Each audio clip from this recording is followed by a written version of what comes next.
बारे में बात करने से पहले हम कुछ बातें आपसे करना चाहेंगे, कुछ बातें शेयर करना चाहेंगे आपसे। सबसे पहली बात तो ये रहती है कि आपका जो सब्जेक्ट है मैथमेटिक्स, वो आपसे रेगुलरिटी मांगता है, कंटिन्यूटी मांगता है। मीन्स आप मैथ में क्या करेंगे, किसी भी वर्क को अगर हम रेगुलर करेंगे, क्या कहा जाता है कि किसी भी काम को हम रेगुलर करते रहें तो वो सब्जेक्ट हमारा अच्छा हो जाता है, वो काम हमको अच्छे जल्दी तरीके से आ जाता है। ठीक है, तो हम लोग अपने सब्जेक्ट को शुरू करने से पहले क्या जानेंगे, दो बातों के बारे में जानेंगे। पहला, know your subject and know your syllabus. Means अपने विषय के बारे में जानिए। नंबर दो, आपका सिलेबस क्या है। तो सबसे पहले बात करेंगे जो हम विषय की, तो जो मेरा विषय सब्जेक्ट है वो क्या है, मैथ्स है। बहुत से स्टूडेंट्स ऐसे होते हैं जिनको बचपन से सिखाया जाता है, हम लोग जानते हैं मैथ्स बहुत टफ है, बहुत टफ है, हमसे नहीं हो पाता है, हमारे मार्क्स कम आते हैं, हम मेहनत बहुत करते हैं तब भी मेरे मार्क्स कम आते हैं। इन सब चीज़ों को आप छोड़ दीजिए। यहाँ पे आपको इतना वर्क कराया जाएगा, आपको नए नए तरीके सिखाए जाएंगे, आप हमारे साथ में हैं। आपके अंदर का जो सब्जेक्ट का डर है, रजिस्ट्रेशन है, वो निकाल दीजिए। अब आप देखिएगा कि मैथ कितने आसानी से हम लोग करते हैं, खेल खेल में हम लोग पूरी मैथ सीख जाएंगे, हमारा सब्जेक्ट हमारा आसान हो जाएगा। दूसरी बात, जब हम लोग पढ़ना शुरू करते हैं मैथ में, तो अगर किसी को लगता है कि मेरे मार्क्स कम आए हैं या मेरी परसेंटेज कम है, या कोई को लगता है मेरे मार्क्स बहुत हैं, हम बहुत ओवर टैलेंटेड हैं, तो इस चीज को आप छोड़ दीजिए। आज से आपकी बिल्कुल नई शुरुआत है मैथमेटिक्स की। क्लियर है? मैथमेटिक्स की जो शुरुआत आज हम करेंगे, बिल्कुल जीरो से शुरुआत करेंगे और 100% तक लेके जाएंगे उस चीज को। आप लोग इस बात का विशेष ख्याल रखिएगा कि मुझको अपने क्लास में रेगुलरिटी पसंद है। आप रेगुलर रहिएगा, होमवर्क आज का आपका जो वर्क है उसको भी रेगुलर करिएगा। नेक्स्ट है आपका नो योर सिलेबस। सिलेबस जानना बहुत जरूरी है, क्योंकि अगर हम किसी भी क्लास का सिलेबस नहीं जानेंगे तो हम कैसे स्टडी करेंगे। ठीक है, syllabus is most important thing first subject. तो आप लोगों ने इंटर क्लास में अपने मैथमेटिक्स में दो पेपर पढ़े, paper first and paper second. यहाँ पे आपको जो पूरी बीएससी है आपकी बीएससी पार्ट 1 में आपको 3 सब्जेक्ट पढ़ने केवल है। फर्स्ट सब्जेक्ट है आपका मैथ्स, दूसरा है आपका फिजिक्स, तीसरा है आपका केमिस्ट्री। यहाँ पे हिंदी और इंग्लिश आपकी छूट जाती है। क्लियर है? इन्हीं 3 सब्जेक्ट्स को आपको पढ़ना है, मैथ, फिजिक्स, केमिस्ट्री। और अपने जो हम लोग बात करें मैथ की, तो यहाँ पे मैथ के 3 पेपर होते हैं, paper first, paper second, paper third. ठीक है, यहाँ पे हमको मैथ, फिजिक्स, केमिस्ट्री सभी सब्जेक्ट में आपको 3-3 पेपर की स्टडी करनी होगी और एग्जामिनेशन में 3-3 पेपर आपको देने होंगे। चलिए आगे बात बढ़ते हैं, आगे बात करते हैं सिलेबस को लेकर। तो हमें कौन कौन सी बुक्स रीड करनी है। अगर आप लोगों को वॉइस प्रॉब्लम आ रही हो तो आप अपना ईयरफोन यूज कर सकते हैं। अगर हम बात करें पेपर फर्स्ट, यहाँ पे आपको कहने को बुक्स 3 है, लेकिन बहुत पतली पतली बुक्स आती हैं। पहली बुक है आपकी ट्रिग्नोमेट्री, सेकंड है बुक आपकी अलजेब्रा, थर्ड बुक है आपकी कन्वर्जेंस। ट्रिग्नोमेट्री आप पास्ट में पढ़ के आए हो, साइन कॉस वगैरह। अलजेब्रा भी आपने पास्ट में पढ़ी है, फंक्शन रिलेशन वगैरह जो इंटर में होती है बेटा। लेकिन कन्वर्जेंस एक ऐसी बुक है जो आप फर्स्ट टाइम पढ़ेंगे। यहाँ पर न्यू बुक है, न्यू सिलेबस है, इसलिए कन्वर्जेंस आपके लिए नया वर्ड हो गया। क्लियर है? जो पेपर आपका सेकंड है वो, उसमें आपके पास 2 बुक्स का काम वर्क करेंगी। पहला है आपका डिफरेंशियल कैलकुलस। क्लियर है? सेकंड है आपका इंटीग्रल कैलकुलस। यहाँ बात बुक्स की कर रहे हैं, हमें कौन कौन सी बुक्स स्टडी करनी है। इनके अंदर का जो कंटेंट है, मीन्स जो आपका मेन सिलेबस है, वो आपके ग्रुप पे भेज दिया जाएगा कि हमें ट्रिग्नोमेट्री में क्या क्या पढ़ना है, अलजेब्रा में क्या क्या पढ़ना है, कन्वर्जेंस में क्या क्या पढ़ना है। थर्ड पेपर में आपकी आती है जो फर्स्ट बुक है, वो है 3 dimension conics and vector calculus. Clear है? तो टोटल 8 बुक्स आपको बेसिक पार्ट 1 में मैथमेटिक्स में रीड करनी है, जिसमें फर्स्ट पेपर में आपकी आती है trigonometry, algebra and convergence. Second paper में आपकी आती हैं differential calculus and integral calculus. Third paper में आपकी आती हैं 3 dimension conics and vector calculus. यहाँ पे क्या किया गया है, आप लोगों को बताएं कि इंटर क्लास में हमारे जो चैप्टर्स थे उनको फर्स्ट और सेकंड पेपर में कंबाइन कर दिया गया। जैसे सेकंड पेपर में आपका डिफरेंशियल और इंटीग्रल एक साथ पुट कर दिया गया, यहाँ पे क्या किया गया, हम लोगों ने अपनी अलग अलग बुक्स बना दी। क्लियर है? बहुत सी बुक्स ऐसी आ रही हैं बीएससी पार्ट 1 में जिसमें आपको 3 ही बुक दी गई, लेकिन उसमें किया क्या गया कि इन तीनों को एक में कंबाइन कर दिया गया, इन तीनों को एक में कंबाइन कर दिया गया और इन दोनों को एक में कंबाइन कर दिया गया। तो अगर कंबाइन करके देखा जाए तो आपकी 3 बुक्स हैं, अगर अलग अलग करके देखा जाए तो आपकी टोटल 8 बुक्स वर्क करेंगी। क्लियर है? इन सभी का कंटेंट जो भी है वो आपको आपके व्हाट्सएप ग्रुप पर सेंड कर दिया जाएगा। चलिए अब हम बात करते हैं हम पढ़ेंगे क्या। भाई आज जब फर्स्ट क्लास है तो हम पढ़ाएंगे जरूर। इंट्रोडक्शन अगर आप हमारे साथ में होते तो मैं अलग अलग बच्चे का इंट्रोडक्शन, मार्क्स, परसेंटेज सब पूछता, जो कि ऑनलाइन क्लास में पॉसिबल नहीं हो पा रहा है आप लोगों के लिए। बट हमारी ये पूरी कोशिश रहेगी कि आपको आपका सब्जेक्ट बहुत अच्छे से समझ में आए।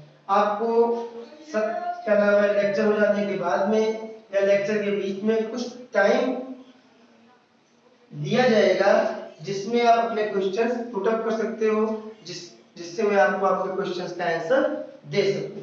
अगर आपको कोई भी बात समझ में नहीं आ रही है तो अपने उसी वेस्टिंग टाइम में जो आपको टाइम दिया जाएगा आप अपने क्वेश्चंस को पुट कर सकते हैं। चलिए जो हमारी फर्स्ट बुक है, हम शुरुआत करेंगे ट्रिग्नोमेट्री से। कहां से शुरुआत करेंगे? ट्रिग्नोमेट्री। हिंदी में बुलाते हैं इसको त्रिकोणमिति। कुछ बच्चे हमारे साथ में सीबीएसई बोर्ड के जुड़े हैं, कुछ बच्चे हमारे साथ में यूपी बोर्ड के जुड़े हुए हैं। तो अगर आपको कोई इंग्लिश वर्ड समझ में नहीं आ रहा है तो वो आप मुझसे पूछ सकते हैं। एक बात आपको और क्लियर कर देता हूं कि इन बीएससी में जो मैथमेटिक्स है वो टोटली इंग्लिश में वर्क करती है। आपकी जो गिवन बुक्स होंगी वो टोटल इंग्लिश में ही होंगी और एग्जाम में भी आपको इंग्लिश में ही लिखना पड़ेगा, जो कि बहुत कठिन चीज नहीं है। समझ गए? जो कि बहुत कठिन चीज नहीं है।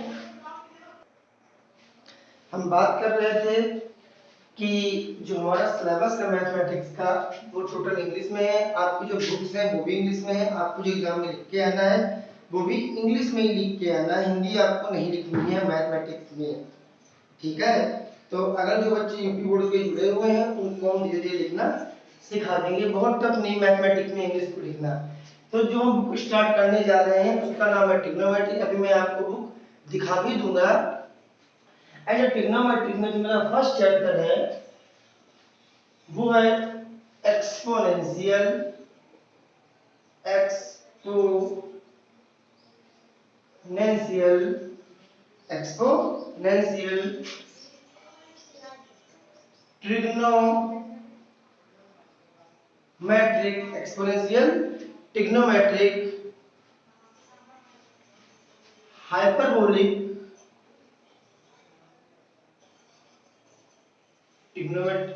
Exponential trigonometric hyperbolic function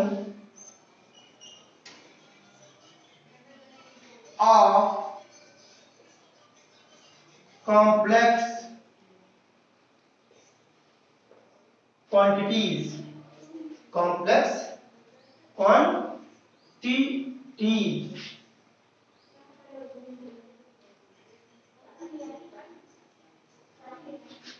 clear है आप लोगों को? ये हमारे फर्स्ट चैप्टर का नाम है। इसमें हम लोगों को कितनी चीजें पढ़नी पड़ेंगी? Exponential trigonometry, hyperbolic and complex quantities. क्या क्या पढ़ना पड़ेगा? 1, 2 एंड 3। 3 टाइप्स ऑफ फंक्शन आपके फर्स्ट चैप्टर में गिवन है। तो चैप्टर को स्टार्ट करने से पहले एक वर्ड तो ऐसा है जो आपने इंटर में सुन रखा है, जिसका नाम है कॉम्प्लेक्स, जिसको हिंदी में क्या बुलाते हैं? सम्मिश्र। क्या बुलाते हैं? सम्मिश्र संख्या।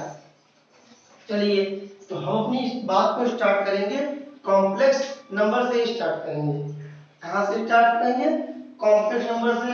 फिर आपको हम एक्सपोनेंशियल और फिर आपको हम हाइपरबोलिक, मींस तीनों चीजों को अलग अलग एक्सप्लेन करेंगे। चलिए बात करते हैं सबसे पहले कॉम्प्लेक्स नंबर की। बहुत अच्छा टॉपिक है बेटा, ध्यान दीजिएगा। कॉम्प्लेक्स नंबर होता क्या है, हमें कॉम्प्लेक्स नंबर की क्यों जरूरत पड़ी, समझो हमारी बात को। देखिएगा, जो रियल नंबर होता है वो -∞ से लेकर +∞ के बीच जाता है, जीरो साइन। आपने पढ़ रखा होगा, रियल नंबर को शो करते हैं आर से। लेकिन रूट के अंदर अगर माइनस है, मींस अगर √9 है तो आप +-3 कर दोगे। लेकिन अगर √-9 है, रूट अगर क्या है -9 है, तो इस चीज को डिफाइन करने के लिए हम लोगों ने क्या किया, 9i² बोले तो 3i, बोले तो ±3i, where √-1 is equal to क्या, i²। √-1 इज इक्वल टू क्या, i। ठीक है, तो हम यहाँ पे आपको बताना चाहेंगे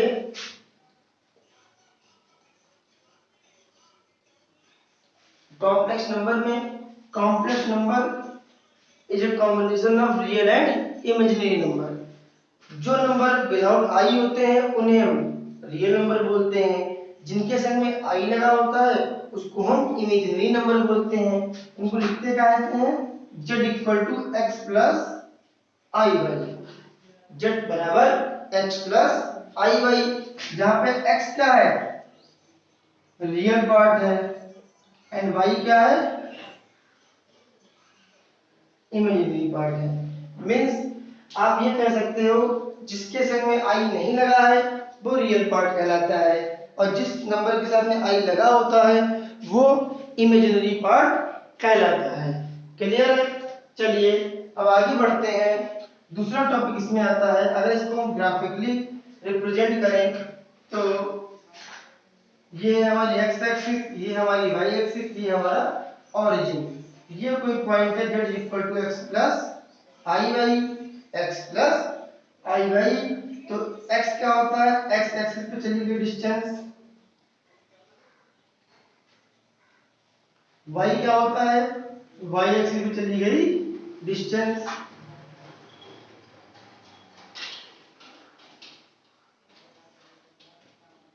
समझ गए आप लोग?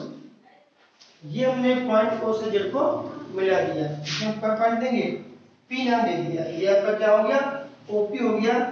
J ने थीटा मान लिया, ये डिस्टेंस हमने R मान लिया। तो Z is equal to x plus i y, उसको जब ग्राफिकली रिप्रेजेंट किया तो मेरा ये आया। यहां से अगर ट्रायंगल OPA लें तो यहां से हमारा निकल आएगा sin theta is equal to, sin theta is equal to y upon r, y बराबर r sin थीटा। ऐसे ही cos theta equal to x upon r, x बराबर r cos थीटा। ये देखिएगा हम लोगों ने x और y की जो वैल्यू है वो पोलर फॉर्म में निकाल ली। जो फॉर्म r, थीटा में होती है उसे हम पोलर फॉर्म बोलते हैं, पोलर फॉर्म r, थीटा में। तो ये तो इसका सिंपल फॉर्म आ गई, Cartesian form z equal to x plus i y. अगर इसी को पोलर में कन्वर्ट करेंगे हम लोग तो कह सकते हैं z इक्वल टू x की जगह r cos थीटा तो i r sine theta is equal to r common ले लिया, cos theta plus i sine theta equal to z. इसे बुलाते हैं पोलर फॉर्म। क्या बुलाते हैं? Polar form. क्लियर है आप लोगों को? तो कॉम्प्लेक्स नंबर में दो बातें हो गई। कॉम्प्लेक्स नंबर क्या होता है? कॉम्प्लेक्स नंबर कॉम्बिनेशन होता है रियल और इमेजिनरी नंबर्स का। नंबर दूसरा हमने आपको बताया polar form of the complex number. चलिए आगे बढ़ते हैं। एक वर्ड आता है pure imaginary and pure real.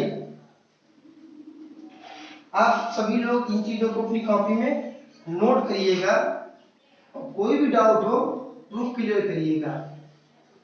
एक आता है pure imaginary and pure real.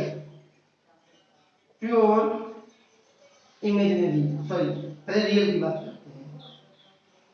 Pure real, अगर z इक्वल टू एक्स हो, z इक्वल टू एक्स हो और मीन्स y इक्वल टू क्या? जीरो। इमेजिनरी पार्ट y का होता है, y इक्वल टू क्या आ जाए? जीरो। तो इसको हम क्या बुलाते हैं? Pure real. इसी प्रकार pure imaginary z equal to i y, that means x बराबर क्या आपका? Zero.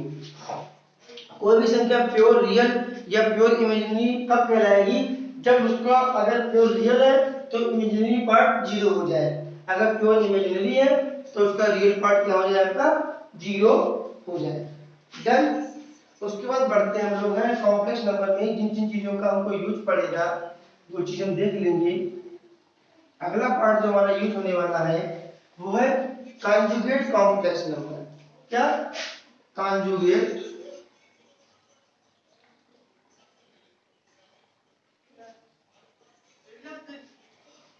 Conjugate complex number. Conjugate complex number. Conjugate को हिंदी में कहते हैं संयुग्मी। संयुग्मी,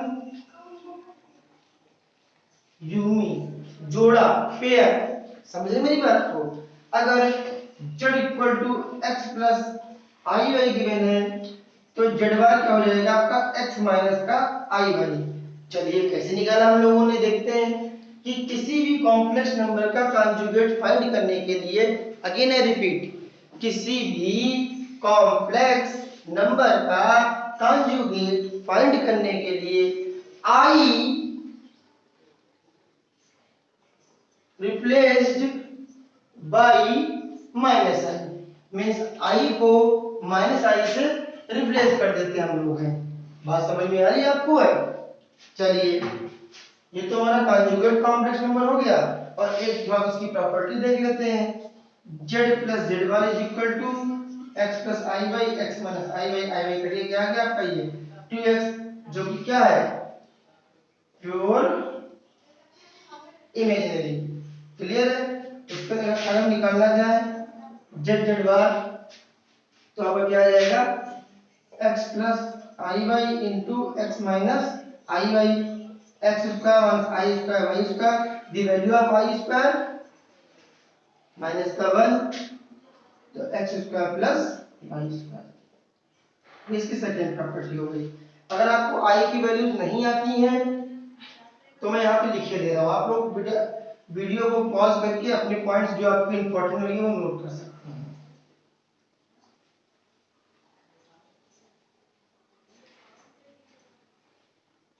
चलिए नेक्स्ट हम बताया आपको आई टू माइनस का रूट में क्या 1, आई स्क्वायर बराबर माइनस ऑफ 1, आई क्यूब बराबर minus of I, and I की पावर 4 इज इक्वल टू 1। ये अपने पास आप कहीं पर नोट कर लीजिएगा। ये आई का वैल्यू चार्ट है, मीन्स आई को जब 4 टाइम मल्टीप्लाई करेंगे तब आपकी वैल्यू बनाएगी। इस पे क्वेश्चन देख लेते हैं।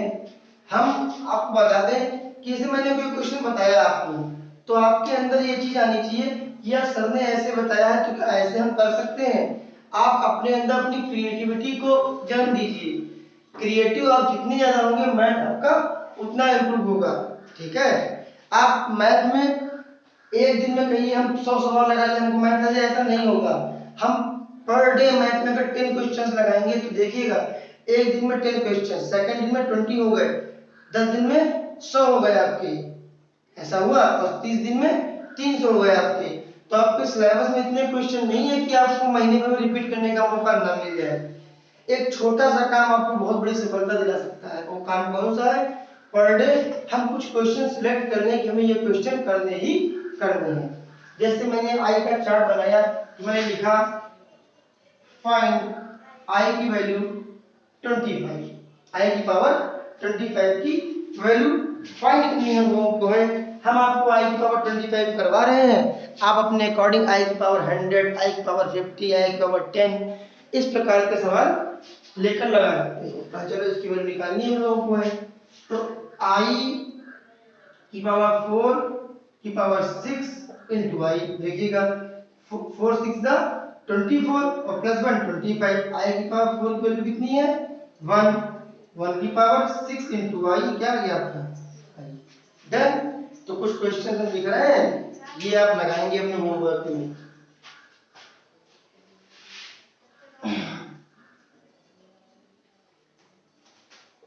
आई की वैल्यू 50, आई की वैल्यू 101, आई की वैल्यू 75, आई की वैल्यू 50। ये कुछ क्वेश्चंस हैं जो आपको होमवर्क में करने हैं। कॉम्प्लेक्स नंबर में हम नेक्स्ट बात करेंगे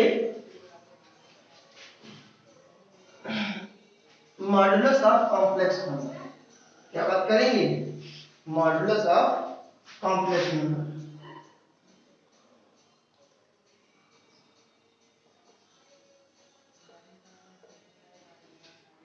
मॉडुलस कैसे निकालते हैं देखिएगा।